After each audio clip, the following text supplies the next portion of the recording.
ဆိုတဲ့အရမှာပါရှားဘီရင်စစ်တပ်ပါရှားဘီရင်ဒရိုင်ယာစစ်တပ်ကြီးနဲ့အလက်ဇန္ဒာတဂရိရဲ့စစ်တပ်ကြီးနဲ့ရင်ဆိုင်တိုက်ပွဲဖြစ်ခဲ့ပါတယ်။အဲဒီတိုက်ပွဲမှာပါရှားဘီရင်ဒရိုင်ယာထွက်ပြေးရပြီးတော့ဒရိုင်ယာစစ်အလောင်းကိုအလက်ဇန္ဒာတဂရိကအသေးရလိုက်ပါတယ်။အသေးရပြီးတော့နောက်ပါရှားနိုင်ငံကြီးတစ်ခုလုံးကိုလက်ဇန္ဒာတဂရိကသိမ်းပိုက်ယူခဲ့ပါတယ်။ BC 330ခုနှစ်မှာကျွန်တော်တို့ပါရှားနိုင်ငံကြီးကအဆုံးသတ်သွားခဲ့ပါတယ်။ပါရှားနိုင်ငံကြီးအဆုံးသတ်ပြီးတဲ့နောက်ပိုင်းမှာလက်ဇန္ဒာတဂရိရဲ့ဂရိနိုင်ငံကြီးပေါ်ပေါက်လာပါတယ်။ဂရိနိုင်ငံအကြောင်းနဲ့ပတ်သက်ပြီးတာမန်ကျမ်းစာတော်များကဘာပြောထားလဲ။ Next that kingdom one of the bronze will rule over the whole earth ကျွန်တော်တို့ရွှေအဖို့တန်ဆုံးငွေရရွှေတော့ဘိုးမတန်ဘူးအဓိပ္ပာယ်ချမ်းသာကြွယ်ဝကြီးကျယ်မှုမှာကြီးကျယ်ခမ်းနားမှုမှာတော့ပါရှားနိုင်ငံကဘာဘူးလိုနိုင်ငံလောက်မရှိဘူးကြီးဝါငွေလောက်တော့မှအဖို့မတန်နိုင်ဘူးဒါကြောင့်မို့ခရစ်နိုင်ငံကကမ္ဘာနိုင်ငံကြီးဖြစ်မယ်သို့တော်လည်းကြီးကျယ်ခမ်းနားမှုမှာတော့ပါရှားနိုင်ငံလောက်တော့မှမရှိဘူးကြွယ်ဝတဲ့နေရာတွေမှာကျတော့ပါရှားနိုင်ငံလောက်တော့မှမကြွယ်ဝတော့ဘူး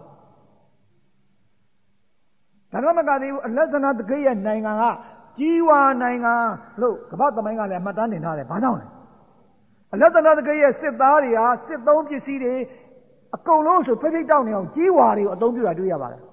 အလက်ဇန္ဒာတဂရိရဲ့သူတို့ဝတ်လုံတွေခေါင်းကခမောက်တွေဒိုင်းတွေလွှားတွေအကုန်လုံးကကြီးဝါတွေကိုအများဆုံးသုံးတာတွေ့ရပါတယ်ဒါကြောင့်သူ့ကိုကြီးဝါနိုင်ငံလို့လည်းအသိမှပြုခဲ့တာဖြစ်ပါတယ်ချစ်တော်ညီကောင်တို့ပေါင်းတို့အဲ့ဒီအလက်ဇန္ဒာတဂရိရဲ့ဂရိနိုင်ငံကြီးလည်းအမျက်တီမှာမဟုတ်ဘူးတဲ့တမန်ကျမ်းစာကြိုတင်ဟောခဲ့ပါတယ်ကျွန်တော်တို့ BC 168ခုနှစ်ရောက်လာပါတယ် BC 168ခုနှစ်ရောက်လာတဲ့ခါကျတော့ပစ်နာဆိုတဲ့အရာမှာယောမစစ်တပ်ကြီးကဂရိနိုင်ငံဘက်ကိုခြိတက်လာပြီးတော့အကြီးကျယ်တိုက်ပွဲဖြစ်ပါတယ်အဲ့ဒီတိုက်ပွဲမှာဆိုလို့ရှိရင်ဂရိလူမျိုးတွေကအမျိုးမျိုးကျွန်တော်တို့ယောမစစ်တပ်တွေယောမရေတပ်တွေကိုခုခံကာဝယ်ခဲ့ပါတယ်ဒါပေမဲ့နောက်ဆုံးမှာတော့တကယ်အင်အားကောင်းလာတဲ့ယောမစစ်တပ်ကိုမခုခံနိုင်တော့ဘဲနဲ့ကျွန်တော်ဒီမှာဘယ်လိုတွေ့ရတယ်လဲဆိုရင် Theodore Montan's History of Rome ဆိုစာအုပ်အတွဲ3မှာအခန်းကြီး30မှာဗာပြောထားလဲဆိုတော့ဇွန်လ22ရက်နေ့ BC 168ခုနှစ်မှာပစ်နာအရတိုက်ပွဲမှာဆိုလို့ရှိရင်ယောမစစ်တပ်ကြီးက Greek Empire ကြီးတစ်ခုလုံးကိုအပြီးချိန်မုံသိမ်းဆည်းပစ်လိုက်တာတွေ့ရပါတယ်ကျွန်တော်တို့အလက်ဇန္ဒာတဂရိရဲ့ဂရိနိုင်ငံဆိုရင်144နှစ်ကြာတဲ့အခါမှာအဆုံးရောက်သွားခဲ့တာကိုတွေ့ရပါတယ်။ကောင်းပြီကျွန်တော်တို့အဲ့ဒီစတုတ္ထနိုင်ငံတော်ကြီးနဲ့ပတ်သက်ပြီးတော့တာမန်ကျမ်းစာကဘာဆက်ပြောထားသေးတယ်လဲ။နိုင်ငံတော်ကတိကျအခန်းကြီး2အခန်းငယ်40စတုတ္ထနိုင်ငံကြတော့ finally there will be a fourth kingdom ကျွန်တော်တို့ဒီမှာဆိုလို့ရှိရင်စတုတ္ထနိုင်ငံကြီးပေါ်လာတယ်။အဲ့ဒီနိုင်ငံဆိုတန်လိုပဲခိုင်မယ်တန်လိုပဲမာမယ်အဲ့ဒီနိုင်ငံဆိုရင်တန်လိုပဲအခြားအရာတွေကိုထုကြည့်ဖျက်ဆီးပြလိုက်မယ်အဲ့ဒီတတ်ထုတွေထဲမှာ तू ကအဖို့တန်တာနဲ့ तू သူ့ကိုတော့တိတ်တော့စမ်းစာမပြောဘဲနဲ့ခိုင်တယ်မာတယ်တောင်းတယ်အင်အားရှိတယ်သူများကိုဖျက်ဆီးမယ်ခြေမုံးမယ်ကမ္ဘာမှာဆိုလို့ရှိရင်အဲ့ဒီနိုင်ငံတွေထဲမှာအခိုင်မာဆုံးနိုင်ငံယောမဖြစ်ပါတယ်ယောမနိုင်ငံဟာနှစ်ပေါင်း600တည်ထားခဲ့ပါတယ်ဘယ်နိုင်ငံမှယောမလောက်တက်တမ်းမရှိဘူးယောမနိုင်ငံဟာနှစ်ပေါင်း600တည်ထားခဲ့ပါတယ်ယောမနိုင်ငံဟာဆိုရင်ရဲရဲဆက်ဆက်အခြားလူမျိုးတွေကိုဆိုရင်နိုင်ငံလိုက်လူမျိုးလိုက်တယောက်မှကြံတတ်တယ်တကယ်ရဲဆက်တဲ့နိုင်ငံခြေမုံတဲ့နိုင်ငံဖြည့်ဆင်းနိုင်တဲ့နိုင်ငံဖြစ်တာလည်းကျွန်တော်တွေ့ရပါတယ်တန်လိုခိုင်မာတဲ့နိုင်ငံဖြစ်မယ်တန်လိုတာရှည်ခံတဲ့နိုင်ငံဖြစ်မယ်တန်လိုအခြားပစ္စည်းကိုထုခွဲဖြည့်ဆည်းပြနိုင်တဲ့နိုင်ငံဖြစ်မယ်လို့ပြောခဲ့တယ်ယောမနိုင်ငံကြီးကဆိုတကယ်အံ့ဩဖွယ်ရာခိုင်မာတောင့်တင်းပြီးတော့ခြေမုံနိုင်တဲ့တတ္တိခွန်အားနဲ့ပြည့်စုံနေတာတွေ့ရပါတယ်။တမန်ကျမ်းစာဘာပြောလဲဒါပေမဲ့ယောမနိုင်ငံကြတော့တဲ့အခြားနိုင်ငံတိုက်ယူမယ်လို့မဟုတ်ဘူး။ဒိုင်ယလနဂတိကျမ်းအခန်းကြီး2အငယ်41ကနေ43မှာဘာပြောသလဲ။ဒိုင်ယလနဂတိကျမ်းအခန်းကြီး2 41ကနေ43မှာတန်နဲ့ရွှွတ်နဲ့ခြေမုံနဲ့ခြေောက်ကလေးတွေကရောနေတာကိုတွေ့ရတော့ အဲ့ဒီယောမနိုင်ငံဟာခြေချောင်း10ချောင်းရှိတယ်လို့10နိုင်ငံကွဲသွားမယ်အဲ့ဒီကွဲသွားတဲ့10နိုင်ငံကလည်းတန်တဲ့ရွှွနဲ့ဟာတလုံးနဲ့တစည်းနဲ့လုံးလို့မရတယ်လို့စီးလုံးမှုမရှိတဲ့အခြေအနေကိုရောက်သွားလိမ့်မယ်အဲ့ဒီယောမနိုင်ငံ10နိုင်ငံကခြေထောက်ကလေး10ချောင်းရှိတယ်လို့10နိုင်ငံကွဲသွားရမယ်လို့ပြောလိုက်တာတွေ့ရပါတယ်တကယ်ပဲယောမနိုင်ငံဟာ10နိုင်ငံကွဲခဲ့သလားAD 486ခုနှစ်ရောက်တဲ့ခါကျတော့ယောမနိုင်ငံကိုဘာဗေးရီးယန်လူမျိုးတွေဝင်တိုက်လိုက်ပါတယ်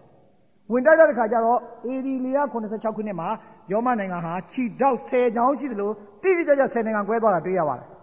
နော်ကျွန်တော်ဒီဘက်မှာအလူမနီဖရန်ဘာဂန်နီယန်ဆူဘီဆက်ဆန်ဗီဇီဂိုလမ်ဘာဟာရူလီဘန်ဒါအဆိုဂုတ်ကျွန်တော်တို့ခဏအလူမနီဆိုတဲ့နိုင်ငံကဂျာမနီဖရန့်ဆိုတဲ့နိုင်ငံကခဏပြင်သစ်ဘာဂန်နီယန်ဆိုတဲ့နိုင်ငံကခဏဆွစ်ဇာလန်ဆူဘီဆိုတဲ့နိုင်ငံကခဏပေါ်တူဂီဆက်ဆန်ကတော့ခဏအင်္ဂလန်ဗီဇီဂိုကခဏစပိန်လမ်ဘာကခဏအီတလီဟာရူလီဘန်ဒါအဆိုဂုတ်ပဲရောက်သွားလေအဲ့ဒီနိုင်ငံ၃နိုင်ငံရဲ့ကံကြမ္မာကိုဘယ်လိုဖြစ်မလဲဆိုတာဒါရီလာနဂတိကျမ်းအခန်းကြီး9ကျတော့အသေးစိတ်ကြိုတင်ဟောထားတာကိုတွေ့ရပါတယ်။တမန်ကျမ်းစာပြောရင်ပြောတဲ့တိုင်တိတိကျကျအံ့ဩဖွယ်ဖြစ်ခဲ့ရတာတွေ့ရပါတယ်။စစ်တော်ညီကောင်မောင်တို့ပေါင်းတို့အဲ့ဒီယောမနိုင်ငံ10နိုင်ငံကွဲပြီးရင်တဲ့ဒါရီလာနဂတိကျမ်းအခန်းကြီး2အခန်းငယ်43မှာနော်ကျွန်တော်ဒီမှာဘယ်လိုပြောထားလဲဆိုလို့ရှိရင်တန်နဲ့ရွှွနဲ့ရောနေတာကိုခင်ဗျားတို့တွေ့တာကတော့တဲ့သူတို့ကယောမနိုင်ငံ10နိုင်ငံကွဲပြီးရင်သူတို့အချင်းချင်းပြန်ပေါင်းအောင်တဲ့ဒီအမျိုးမျိုးနဲ့ကြိုးစားမယ်အထူးသဖြင့်ကျွန်တော်ဒီမှာဘယ်လိုပြောဆို they shall mingle themselves with the seed of men အဲ့ဒီနေရာမှာတချို့ translation က they shall intermarriage တနိုင်ငံကမင်းသားနဲ့တနိုင်ငံကမင်းသမီးနဲ့အဲ့လိုပေးစားပြီးတော့ပြန်ပေါင်းအောင်ကြိုးစားမယ်ဒါပေမဲ့ယောမနိုင်ငံ10နိုင်ငံကိုတနိုင်ငံနဲ့ပြောင်းဘယ်တော့မှလုပ်လို့မရဘူးလို့တမန်ကျမ်းစာပြောခဲ့တယ်ကဲကောင်းပြီကဲအချင်းချင်းလက်ထပ်ထိမ်းများပြီးပေးစားပြီးတော့သူတို့ပြန်ပေါင်းအောင်ကြိုးစားခဲ့သလားဥရောပတိုက်မှာရှိတဲ့ရှင်ဘုရင်တွေကိုကြည့်လိုက်ပါရုရှားမှာရှိတဲ့ရှင်ဘုရင်ဂျာမနီမှာရှိတဲ့ရှင်ဘုရင်အင်္ဂလန်မှာရှိတဲ့ရှင်ဘုရင်ပြင်သစ်မှာရှိတဲ့မင်းကြီးမင်းသားအကုန်လုံးအမျိုးတွေပဲဘာဖြစ်လို့အကုန်လုံးအမျိုးတွေဖြစ်ကုန်လဲရုရှားမင်းသမီးနဲ့အင်္ဂလန်မင်းသားနဲ့အင်္ဂလန်မင်းသားနဲ့ဂျာမန်မင်းသမီးနဲ့ဂျာမန်မင်းသားနဲ့အင်္ဂလိပ်မင်းသားနဲ့အစရှိတဲ့အဲ့လိုလိုက်ပေးစားတယ်အဲ့လိုပေးစားကြဖြင့်သွေးနှောအောင်လုပ်တယ်သွေးနှောပြီးတော့ပြန်လဲစီယုံမှုသူတို့ကြိုးစားခဲ့တာဖြစ်ပါတယ်ဒါပေမဲ့ဘလောက်ပဲကြိုးစားဘယ်တော့မှမရဘူးတဲ့ကျွန်တော်ဒီမှာကြည့်မယ်ဆိုရင်ရှေ့ကအပြာကွက်ထဲကတော့ခဏအင်္ဂလိပ်မြန်မာကြီး Queen Elizabeth ဖြစ်ပါတယ်ဟိုဘက်ကတော့ဖိလစ်မင်းသားကြီးသူ့ရဲ့ကျင်ရတော့ဖိလစ်မင်းသားကြီးကတော့ Scottish လူမျိုးဖြစ်တယ်သူကတော့အင်္ဂလိပ်လူမျိုးဖြစ်တယ်နောက်သူတို့ဘိုးဘွားတွေကိုပြန်ကြည့်လိုက်လို့ရှိရင်ဂျာမန်ရုရှားပြင်သစ်အကုန်လုံးကပြားတွေဖြစ်နေတယ်ဘာဖြစ်လို့လဲဥရောပတိုက်သားတွေတလုံးတစည်းတည်းဖြစ်အောင်ပြန်လဲပေါင်းစည်းဖို့ကြိုးစားခဲ့တာဖြစ်ပါတယ်ဒါပေမဲ့ကျမ်းစာဘယ်လိုပြောလဲ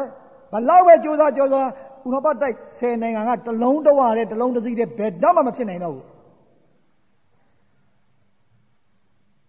ယောမနိုင်ငံ10နိုင်ငံကိုတနိုင်ငံနဲ့မဖြစ်နိုင်ဘူးဆိုတာဖြစ်အောင်ကြိုးစားမယ်ဆိုတဲ့ပုံကိုကြီးတွေ9ယောက်လောက်ပေါ်ခဲ့တယ်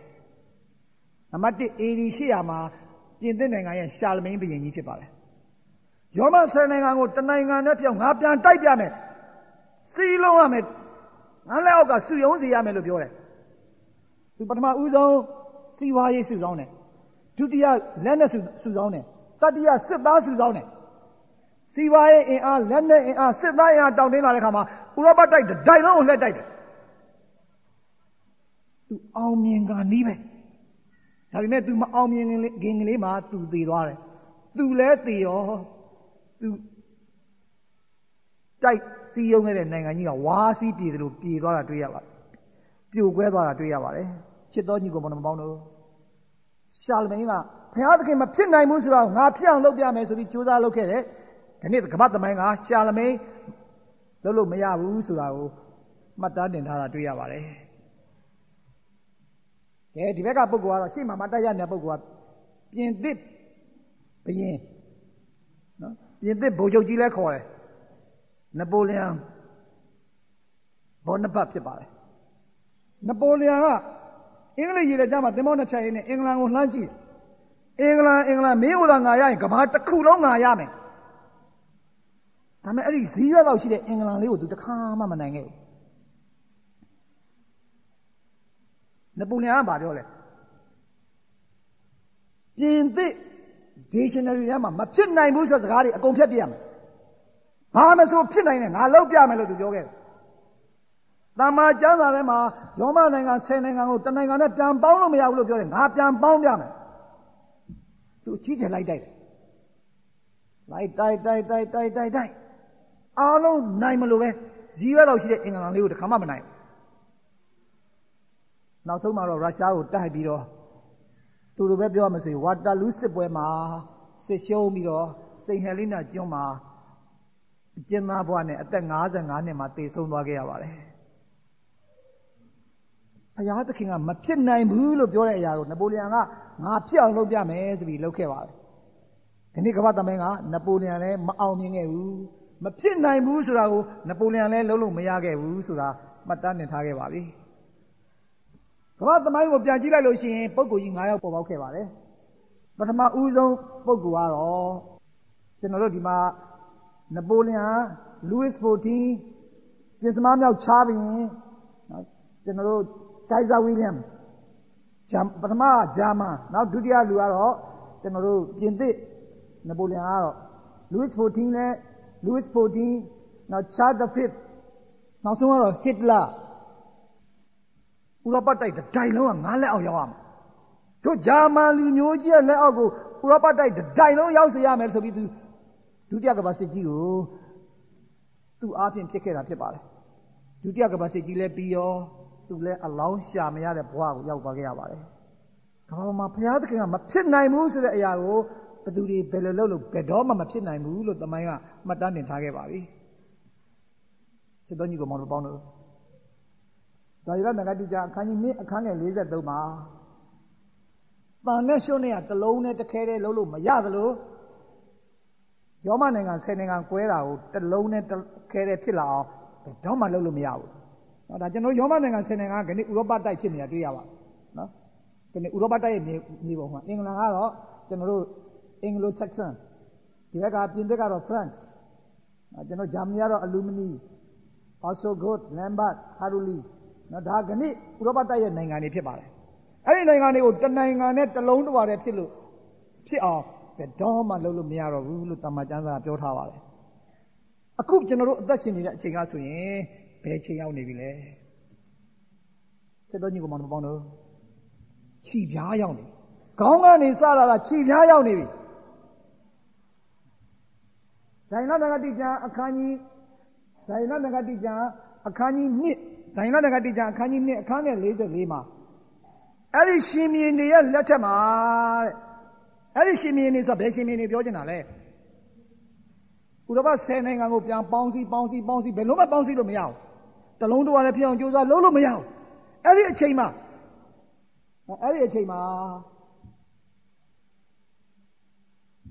ဘယ်သူမှဖျက်ဆီးလို့မရတဲ့ဘုရားသခင်နိုင်ငံတော်ကြီးတည်ထောင်လိမ့်မယ်ဘုရားသခင်နိုင်ငံတော်ကြီးတည်ထောင်လိမ့်မယ်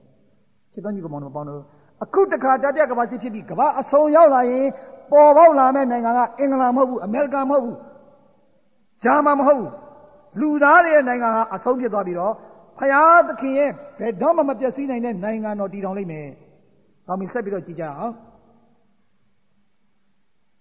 ရုပ်ထုကြီးကိုကြည့်နေတဲ့အခါမှာကြောက်တုံးကြီးတုံးကြလာ။ကြလာပြီးအဲရုပ်ကြီးရဲ့ခြေအောက်ကိုသွားထိတယ်။သွားထိတဲ့အခါကျအရုပ်ကြီးကလဲသွားတယ်။နောက်အဲ့ဒီအရုပ်ကြီးကကြေမွပြီးအမှုန့်နေဖြစ်ပြီးတော့ကွယ်ပြောက်သွားတယ်။ဒါပေမဲ့အဲ့ဒီကြောက်တုံးကြီးကတော့ကြီးလေတောင်ကြီးဖြစ်ပြီးတော့ကဘာကြီးကိုလွှမ်းမိုးသွားတယ်အဲ့ဒီကြောက်တုံးကြီးကဘာလို့ဆိုလိုတာလဲခေါင်းကနေပြီးခြေထောက်ထိရောက်တဲ့ခါမှာခြေထောက်ကိုလာပြီးတော့ကြောက်တုံးကြီးကျတယ်အဲ့ဒီရှင်မင်းနဲ့လက်ထက်မှာခရစ်တော်ဘုရားကြွလာမှာဖြစ်ပါတယ်ကြောက်တုံးကြီးကခရစ်တော်ပုံဆောင်တာဖြစ်ပါတယ်အခုကခရစ်တော်ဘုရားရဲ့နိုင်ငံတော်တည်ထောင်တော့မှာဖြစ်ပါတယ်ကမ္ဘာသမိုင်းရဲ့အဆုံးကိုရောက်နေပါပြီကျွန်တော်တို့ဒီရဲ့သမိုင်းကိုပြန်လေ့လာတဲ့အခါမှာခေါင်းပြီးသွားခဲ့ပါပြီရင်ဘတ်ပြီးသွားခဲ့ပါပြီခါလည်းပြီးသွားခဲ့ပါပြီပေါင်နဲ့ခြေလုံးလည်းပြီးသွားခဲ့ပါပြီအခုခြေပမိုးရောက်နေပါပြီအကုန်လုံးမှန်ခဲ့ပြီအခုပြည့်စုံမှုကတစ်ခုပဲကြံတော့တယ် ကြောက်တုံးကြီးကြလာဖို့ကြောက်တုံးကြီးဆိုတာဘာကိုဆိုလိုတာလဲခရစ်တော်ဘုရားကိုဆိုလိုတာဖြစ်ပါတယ်ကောရိန္သုထဲမှာရှင်ပေါလုကဘယ်လိုပြောလဲထိုကြောက်ကခရစ်တော်ဖြစ်သည်အဲကြောက်တုံးကြီးကခရစ်တော်ကိုဆိုလိုတာဖြစ်ပါတယ်ခရစ်တော်ဘုရားကြွလာတော့မှာဖြစ်ပါတယ်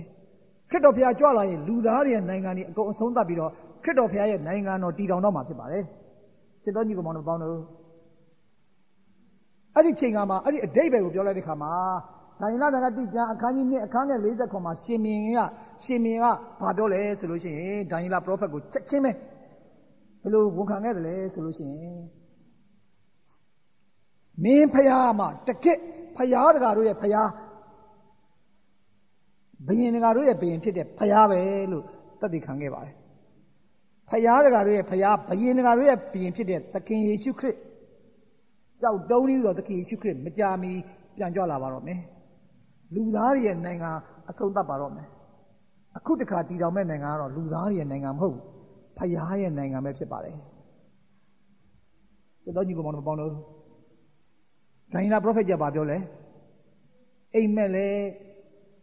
တိတိကျကျပါပဲအဓိပ္ပာယ်လဲမှန်ပါတယ်ဒီနေ့အယုတ်ကြီးဦးကောင်းဘာဘလုန်နိုင်ငံပြီးမြောက်သွားခဲ့ပါပြီအယုတ်ကြီးရဲ့ရင်ပန်းနဲ့ခါပါရှားနိုင်ငံလွန်သွားခဲ့ပါပြီခါကြီးဝလက်သနာတဂရိရဲ့ဂရိနိုင်ငံကြီးကျော်ဖြတ်လာခဲ့ပါပြီပေါင်နဲ့ချီတလုံးတာနိုင်ငံယောမနိုင်ငံကြီးလည်းပြီးဆုံးသွားခဲ့ပါပြီအခုလောလောဆယ်ရောက်နေတာဆိုရင်ခြေတော်ကလေး10ချောင်းနဲ့ခြေပမိုးဥရောပတိုက်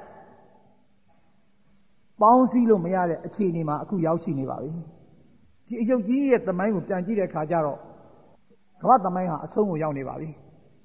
ချစ်တော်ကြီးကိုမောင်နှမပေါင်းတို့ဒီနေ့ကမ္ဘာကြီးဟာတကယ်ကိုနောက်ဆုံးအချိန်ရောက်နေပြီဆိုတာကမ္ဘာသမိုင်းကသက်သေပြနေပါတယ်ကြောက်တုံးကြီးကြလာဖို့ပဲလိုပါတော့တယ်ဘုရင်တကာတို့ရဲ့ဘုရင်သခင်တကာတို့ရဲ့သခင်ဖြစ်တဲ့ခရစ်တော်ဘုရားမကြာမီကြွလာပြီးတော့ဘယ်တော့မှမပြည့်စည်နိုင်တဲ့ဘုရားသခင်နိုင်ငံတော်တည်တော်မှာတော့မယ်ချစ်တော်ကြီးကိုမောင်နှမပေါင်းတို့ဒါကြောင့်အခုပေါ်ပေါက်လာမဲ့နိုင်ငံကတော့လူသားတွေရဲ့နိုင်ငံမဟုတ်ပါဘူးဘုရင်တကာတို့ရဲ့ဘုရင်သခင်တကာတို့ရဲ့သခင်ဖြစ်တဲ့ခရစ်တော်ဘုရားကြွလာပြီးတော့မကြာမီနိုင်ငံတော်တည်ထောင်တော့မှာဖြစ်ပါတယ်အခုကျွန်တော်တို့ကဘာရဲ့သမိုင်းရဲ့အဆုံးကိုရောက်နေပါပြီဒါကြောင့်ခင်ဗျားတို့ကျွန်တော်တို့အခုချိန်ဟာဖျားမဲ့တရားမဲ့နေဖို့အချိန်မဟုတ်တော့ပါဘူးဖျားနဲ့တရားနဲ့အထက်ကိုမျှော်ကြည့်ပြီးဘုရားသခင်ကြွလာမဲ့အချိန်ကိုစောင့်ကြိုကြဖို့ဖြစ်ပါတယ်သခင်ကြွလာတဲ့အခါမှာအစဉ်သင့်ဖြစ်နိုင်ကြပါစေလို့ဆုတောင်းဆန္ဒပြုရင်းနဲ့ညီကုန်းချုပ်ပါတယ်